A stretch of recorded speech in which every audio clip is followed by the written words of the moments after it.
नमस्कार दोस्तों, स्वागत है आपका। आज की अपनी इस वीडियो में हम बात करेंगे कि आप गिरफ्तारी से कैसे बच सकते हैं। यदि इसे हम कानूनी शब्दों में समझें तो हम ये कह सकते हैं कि एंटीसिपेटरी बेल यानी कि अग्रिम जमानत। इस वीडियो में हम समझेंगे कि अगर एंटीसिपेटरी बेल होती क्या है, इसका मतलब क्या होता है, इसका प्रोसीजर क्या होता है, कब लगाते हैं, कौन सी कोर्ट में लगा सकते हैं, कौन सी कोर्ट के पास पावर है एंटीसिपेटरी बेल देने के लिए आपको। इसके अलावा यदि आपकी एंटीसिपेटरी बेल रिजेक्ट होती है तो फिर आप क्या करेंगे, और यदि आपको बेल मिल जाती है तो उसका क्या आपको इफ़ेक्ट पड़ेगा। ये सारी बातें इस वीडियो में हम डिस्कस करेंगे। और इनके अलावा हम ये भी समझेंगे किन किन परिस्थितियों में जो एंटीसिपेटरी बेल है वो मिल सकती है। यानी कि जब आपको एंटीसिपेटरी बेल ग्रांट की जाती है कोर्ट की तरफ से, तो उस समय कोर्ट क्या क्या देखती है, कोर्ट किन बातों को चेक करती है आपको बेल ग्रांट करने से पहले, ये सारी बातें इस वीडियो में समझेंगे। तो वीडियो में बने रहिए एंड तक। वीडियो बहुत ही इंपॉर्टेंट है और यदि आपको वीडियो अच्छा लगे तो वीडियो को लाइक और शेयर जरूर कीजिएगा। तो आइए शुरू करते हैं आज का अपनी वीडियो। सबसे पहले हम बात कर लेते हैं कि एंटीसिपेटरी बेल होती क्या है, यानी कि अग्रिम जमानत होता क्या है। तो देखिए, मान लीजिए किसी व्यक्ति को अंदेशा है, यानी कि उसे इस बात का अंदाजा है या फिर उसे विश्वास है कि उसे किसी कॉग्निजेबल ऑफेंस यानी कि संज्ञेय अपराध, साथ ही साथ नॉन बेलेबल ऑफेंस में उसे गिरफ्तार कर सकते हैं। यानी कि ऐसे अपराध में जो कि संज्ञेय अपराध है, साथ ही साथ वो गैर जमानती अपराध है, उसमें उसे गिरफ्तार किया जा सकता है। तो इस केस में वो व्यक्ति जो है कोर्ट में, सेशन कोर्ट या फिर हाई कोर्ट, एक एंटीसिपेटरी बेल की एप्लीकेशन लगा सकता है, यानी कि अग्रिम जमानत की एप्लीकेशन लगा सकता है। बेसिकली एंटीसिपेटरी बेल का पर्पज़ क्या होता है, इसका पर्पज़ ये होता है कि यदि कोई पुलिस वाला आपको गिरफ्तार करने आता है और आपके पास एंटीसिपेटरी बेल का ऑर्डर है कोर्ट का, तो ये जब वो ऑर्डर आप उस पुलिस वाले को दिखाएंगे तो तुरंत ही आपको रिहा कर देगा, तुरंत ही आपको छोड़ देगा। ये होता है एंटीसिपेटरी बेल यानी कि अग्रिम जमानत का पर्पज़। अब हम ये जानते हैं कि एंटीसिपेटरी बेल आप कौन सी कोर्ट में लगा सकते हैं, क्योंकि हमारे इंडिया में कई तरह की कोर्ट हैं, जैसे कि सेशन कोर्ट है, लोअर कोर्ट है। लोअर कोर्ट में हमारी जेएमआईसी कोर्ट आती है, सीजेएम कोर्ट आती है, जेएम सेकंड क्लास कोर्ट आती है। इसके अलावा हमारे देश में हाई कोर्ट भी है, सुप्रीम कोर्ट भी है। तो यहाँ पर दिक्कत ये है आम लोगों के साथ कि उनको पता नहीं है कि जो एंटीसिपेटरी बिल की एप्लीकेशन है वो कहाँ लगती है।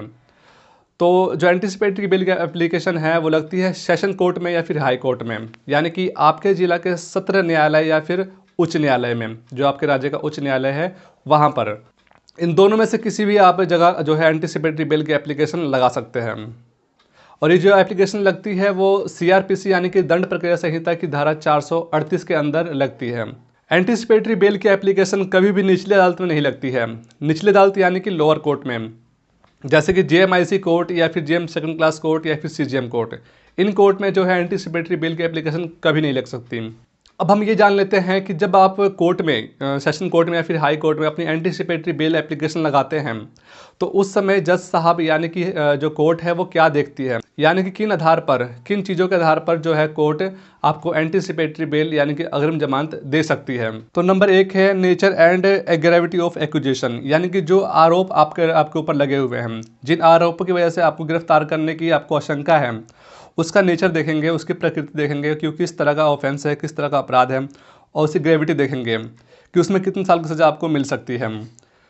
दूसरा है एंटीसीडेंट ऑफ एप्लीकेंट, यानी कि जो याचिका करता है उसका प्रीवियस रिकॉर्ड देखेंगे कि क्या वो पहले भी इस तरह क्राइम उसने किया है या फिर नहीं, उसका प्रीवियस क्रिमिनल रिकॉर्ड क्या है, उसका पिछला क्रिमिनल रिकॉर्ड क्या है। ये सारी चीज़ें जो है कोर्ट उस समय चेक करती है, देखती है बेल ग्रांट करते वक्त। इसके अलावा नंबर 3 है कि क्या याचिकाकर्ता को भागने की संभावना है, यानी कि मान लीजिए कोर्ट ने आपको बेल ग्रांट कर दी तो कोर्ट उस समय मतलब बेल ग्रांट करते वक्त ही ये कोर्ट अपना दिमाग लगाएगी कि क्या ये जो जिससे बेल दे रहे हैं हम, क्या वो भाग भी सकता है यहाँ से, तो ये भी कोर्ट देखती है। इसी तरह की चीज़ों को जो है कोर्ट कंसिडर करती है आपको एंटीसिपेटरी बेल ग्रांट करते समय। इन चीज़ों के आधार पर या तो कोर्ट आपको बेल दे देती है, एंटीसिपेटरी बेल दे देती है, या फिर आपकी जो एंटीसिपेटरी बेल की एप्लीकेशन है वो रिजेक्ट हो जाती है। दो ही काम हो सकते हैं, या तो आपकी बेल जो रिजेक्ट होगी या फिर आपको ग्रांट होगी। अब हम बात करते हैं कि यदि आपकी एंटीसिपेटरी बेल की एप्लीकेशन रिजेक्ट हो जाती है तो फिर आपको क्या करना होगा। तो देखिए, यदि आपकी जो एप्लीकेशन सेशन कोर्ट में लगी है एंटीसिपेटरी बेल की और वहाँ से रिजेक्ट हो जाती है, तो उसका इफेक्ट तो ये होगा कि एंटीसिपेटरी बेल के रिजेक्ट होने के बाद ही पुलिस वालों के पास ये पावर आती है कि वो आपको गिरफ्तार कर सकते हैं। तो इस दौरान आपको ये करना होगा कि आप थोड़ा सा पुलिस से दूर रहें, क्योंकि पुलिस वालों के पास पूरी पावर है, वो आपको गिरफ्तार कर सकते हैं। इसके साथ ही साथ आपके पास एक रेमेडी और है, आप हाई कोर्ट में सीधे एक एप्लीकेशन लगा सकते हैं एक वकील के माध्यम से एंटीसिपेटरी बेल के लिए। अब हम जान लेते हैं कि यदि आपको एंटीसिपेटरी बेल यानी कि अग्रिम जमानत मिल जाती है तो फिर क्या होगा। तो देखिए, जब आपको एंटीसिपेटरी बेल मिल जाएगी तो उस बेल के मिलने के बाद, उस जमानत के मिलने के बाद उसका जो ऑर्डर की कॉपी होगी, उस ऑर्डर की कॉपी 7 दिनों के भीतर पीपी साहब को यानी कि सरकारी वकील को और एसपी साहब को, दोनों को ही एक नोटिस और उस ऑर्डर कॉपी भेज दी जाएगी, ताकि उनको एक मौका मिले कि वो सुनवाई का कि क्यों ना इसको बेल ग्रांट की जाए। जब भी आपको सेशन कोर्ट या फिर हाई कोर्ट से एंटीसिपेटरी बेल ग्रांट की जाती है तो उस समय आपके ऊपर कंडीशन लगाई जाती हैं। वो कौन कौन सी कंडीशन हैं, आइए हम कंडीशन जान लेते हैं। तो नंबर 1 जो है वो है कि आप पुलिस के द्वारा इंटेरोगेशन के लिए बुलाए जाने पर हमेशा ही पुलिस के साथ अवेलेबल रहेंगे, यानी कि आप पूरा सपोर्ट करेंगे केस में इन्वेस्टिगेशन इंटेरोगेशन के लिए।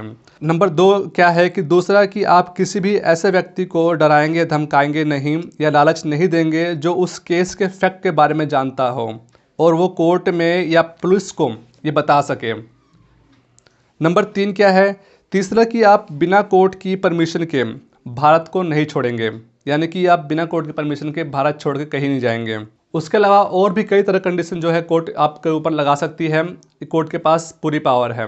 यदि आप उन कंडीशन में से किसी भी कंडीशन का ब्रीच करते हैं, यानी कि यदि आप उस कंडीशन में से किसी भी कंडीशन को तोड़ते हैं तो दोबारा आपके खिलाफ जो है NBW यानी कि नॉन बेलेबल वारंट इशू हो जाएंगे और आपको जो है गिरफ्तार करके पुलिस ले आएगी।